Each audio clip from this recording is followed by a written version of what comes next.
Good morning, everyone. My name is John Bronenkant. I work for the city's Public Space and Urban Forestry Department, and it is my pleasure to welcome you all to the ribbon cutting ceremony for a new privately owned public space, also known as POPS. This new POPS, named Leonard Grimes Park, is located right here on the corner of Tufts Street and Glen Street. And I just wanted to thank you all for joining us on this very special occasion.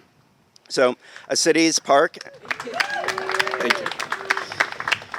A city's park and open spaces creates vibrancy, health, and community. In Somerville, the most densely populated city in New England with the least amount of open space per person, residents consistently identify open space as a precious community resource worthy of protections and expansions. There's a desire for an accessible and varied network of open spaces, both active and passive, that provide ecosystem services such as stormwater capture, habitat, cooling, and other benefits provided by trees and plants. This new park in East Somerville represents a significant step towards meeting that need, adding valuable green open space and amenities to the neighborhood. Creating new POPs in our cities takes a collective effort, and I'd like to extend my gratitude to everyone who played a part in this project. E3 Development, Bald Hill Builders, Deborah Myers Landscape Architects, Westwork Architects, our city council, city staff, and the engaged community members who contributed their time and ideas. Thank you all for your hard work and dedication on this project. I would now like to invite Mayor Ballantyne to come speak.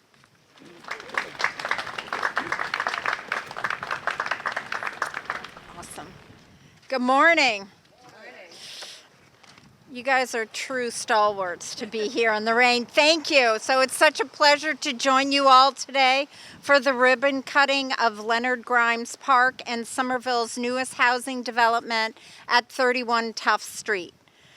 This project marks a significant achievement for our community, combining the creation of much-needed affordable housing with a beautiful new public space. Before I get started, I'd like to thank certainly Ward 1 City Councilor Matt McLaughlin, who advocated so strongly for this park and housing development, and also welcome Councilor at Large Willie Burnley Jr., who's joining us here today. And, I certainly want to thank them every day for what they do and help us in our community. So the park. The park that we're gathered at today honors a remarkable individual. Reverend Leonard Grimes was a conductor on the Underground Railroad and played a crucial role recruiting soldiers for the 54th Massachusetts Volunteer Infantry during the Civil War. He eventually settled here in Somerville, where he became an inspiring community leader who continued to fight for the true social and justice and equal rights. After we cut the ribbon this morning, I want to encourage all of you today, if you can, certainly stroll or seat in this park. Come by again when it's sunny and warm, and think about how we can continue to draw on inspiration and the conviction from Reverend Grimes' legacy of courage, compassion, and advocacy. Our new pocket park has transformed this land into a vibrant, fully accessible community space.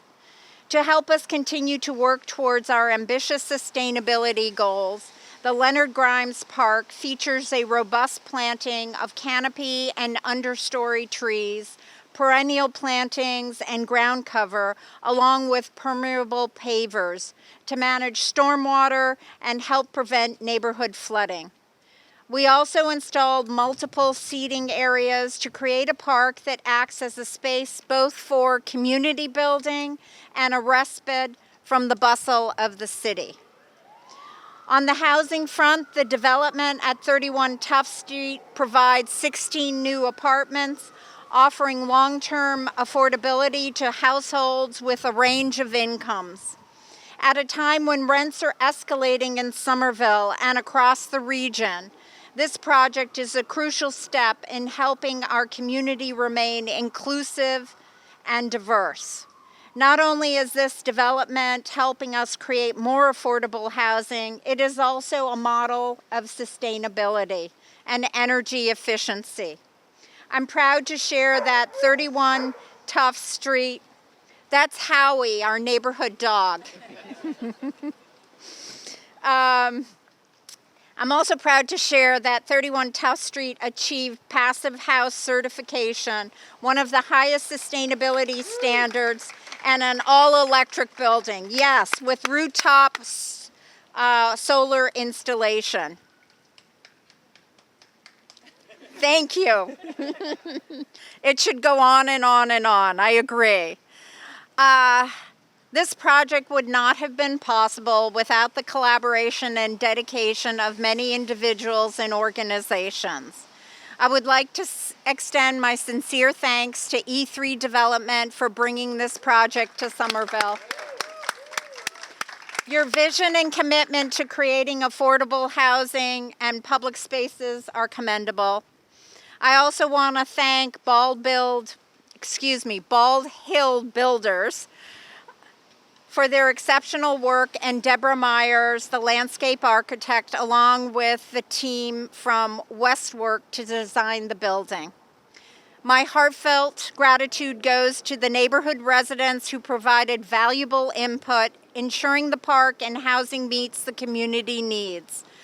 I also want to acknowledge the hard work of our OSPCD staff, engineering team, and ISD for their dedication to this project. I was just say, city staff, will you raise your hand? Woo! Awesome. Thank you. Lastly, I'd like to thank the project funders, the Somerville Affordable Housing Trust Fund, the Executive Office of Housing and Livable Communities, MassHousing, Eastern Bank. Your support has been instrumental in making this vision a reality. Thank you. And today's ribbon cutting is a vivid demonstration of what is achievable through public-private partnerships working towards a common goal to serve the community.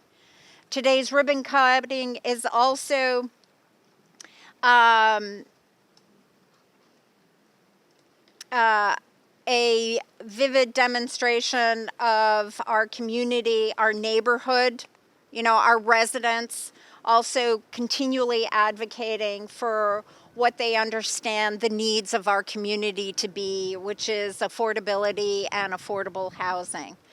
Both Leonard Grimes Park and 31 Tufts can now serve as a testament to our commitment to affordability, sustainability, and community. And now I'd like to invite up Councilor at Large Willie Burnley, Jr.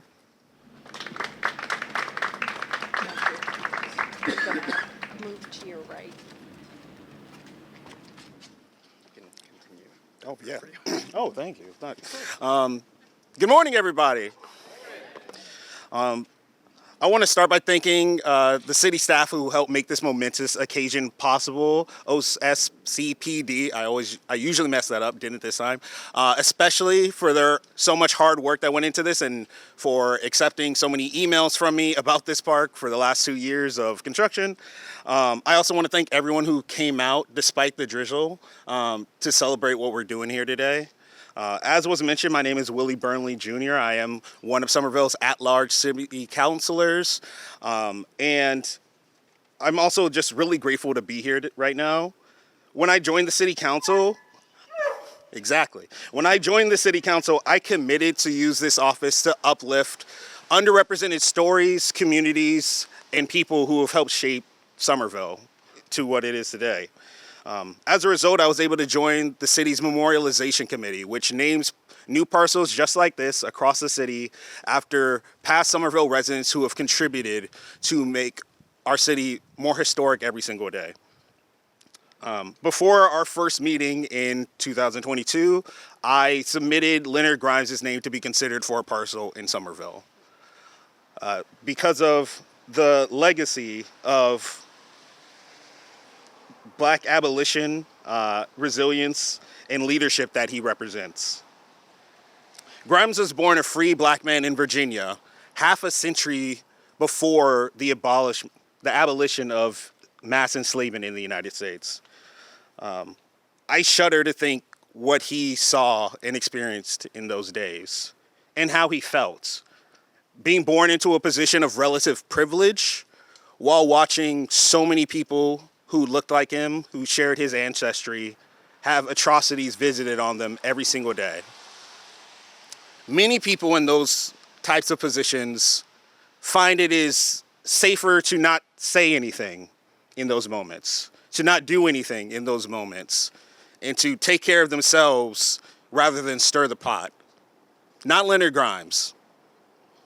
He pursued the expansion of freedom his entire life and worked his way up north as a conductor in the Underground Railroad, where he became the first pastor of 12th Baptist Church in Roxbury. And I see the current pastor of 12th Baptist Church here today, my friend Willie Bodrick II.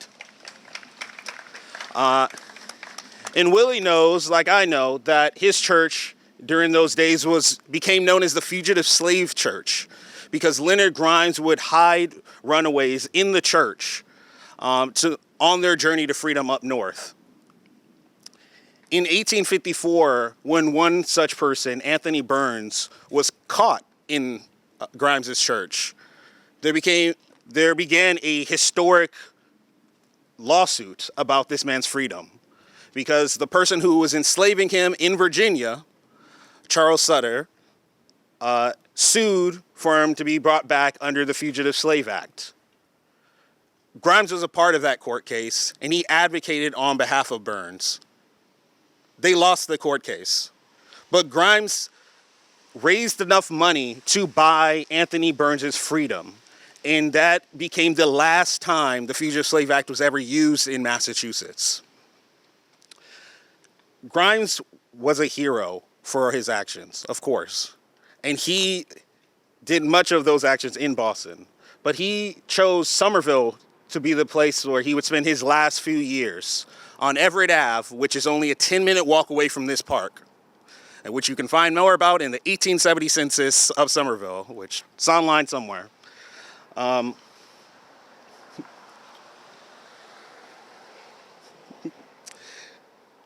It's easy now to call Leonard Grimes a hero because of what he did, and we do honor him 152 years after his passing in the space that was his neighborhood, and only a stone's throw away from his home.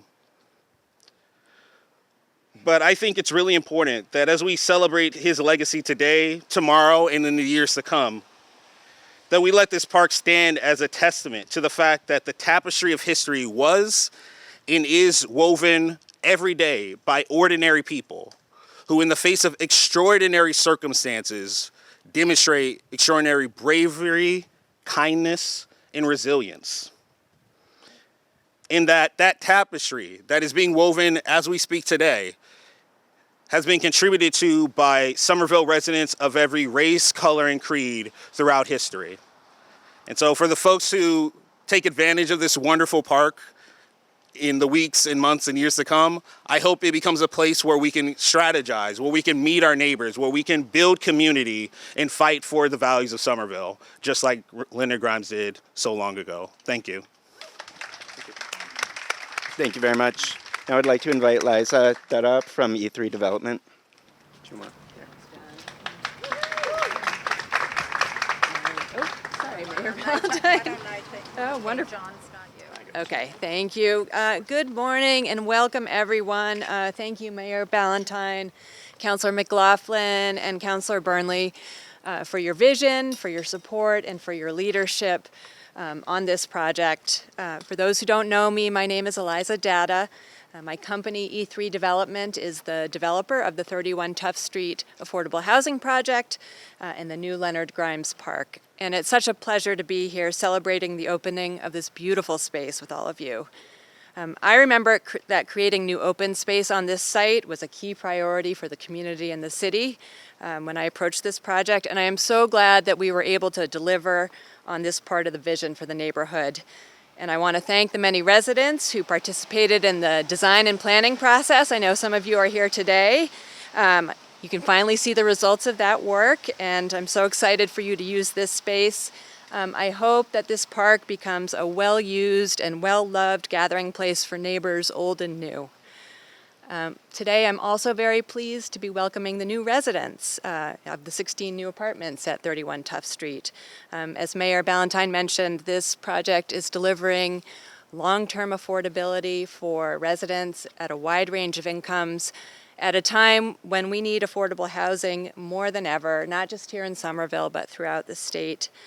And we're proud to have delivered this beautiful energy-efficient building that meets Passive House certification and will leave a lighter footprint on the environment.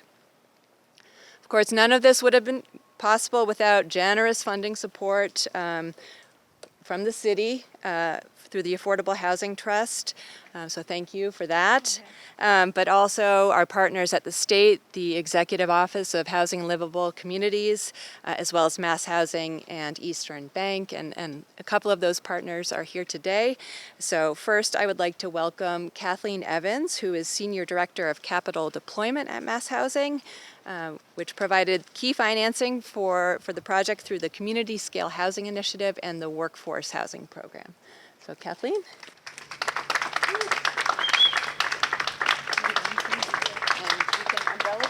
I'm okay. I think the rain is holding off for a moment.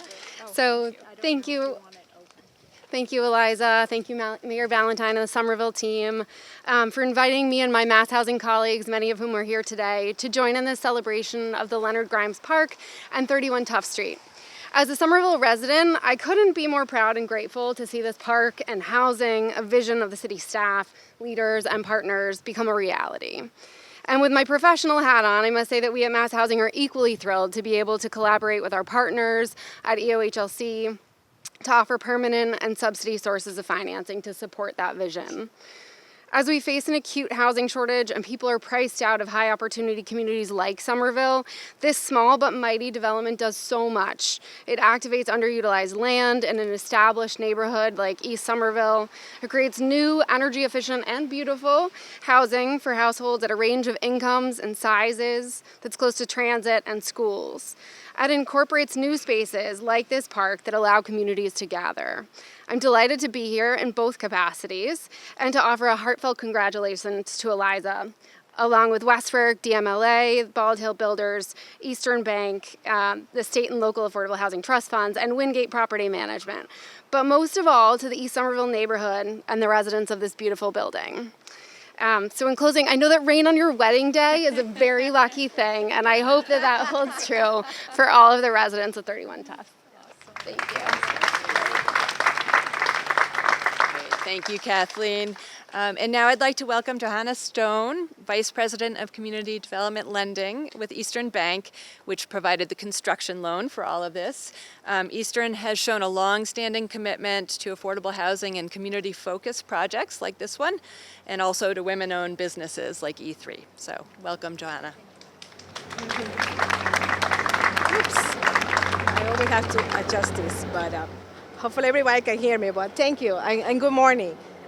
It's a pleasure to join you here today on behalf of everyone at Eastern Bank. Congratulations on this special ribbon cutting of 31 Tufts. We are immensely proud to have provided construction financing for 31 Tufts, a project offering 16 units of mixed housing, affordable housing here in Somerville. Providing our communities with this very special and so much need that is out there for these affordable places. It is a source of great pride that we could only achieve this with all of you today. Congratulations to Eliza, Datta, and her company, E3 Development, for making this project possible and creating more accessible and affordable housing for this community. At Eastern Bank, we provide a range of community development financing, offering to fund the development of affordable housing and support the credit needs of nonprofits and developers. I'm proud to share that this specialized lending group has provided more than $3 billion in social responsible loans to nonprofits and developers since 2003. We look forward to see this project long-term impact for future generations. Thank you once again for the opportunity to join you in this very precious event. Your involvement and dedication has been instrumental in the success of the project, and I hope you have a great day today. Enjoy. Thanks. Thanks, Johanna. And then finally, I just want to take a brief moment to recognize the other team members who've made this project possible. We've heard some of their names before, but I want to thank everyone as well. I like to describe affordable housing development as a team sport. It requires a lot of hands, and I feel incredibly lucky and grateful to have worked with such a talented team where everyone truly cares about making the project a success. So, a big thank you to Westwork, my architects, Deborah Myers, Landscape Architecture, Joyce Engineering, Clear Result, Resonant Energy, Tierney Development Services, Hackett Feinberg and Adam Dash, and the fabulous team at Wingate Management. Thank you all. And then last but not least, I'd like to give a shout out to my family. My husband Bob and my sons Jasper and Theo are here today. All of my work with E3 and this project in particular is a Datta family production. So I thank you for your love and support along the way.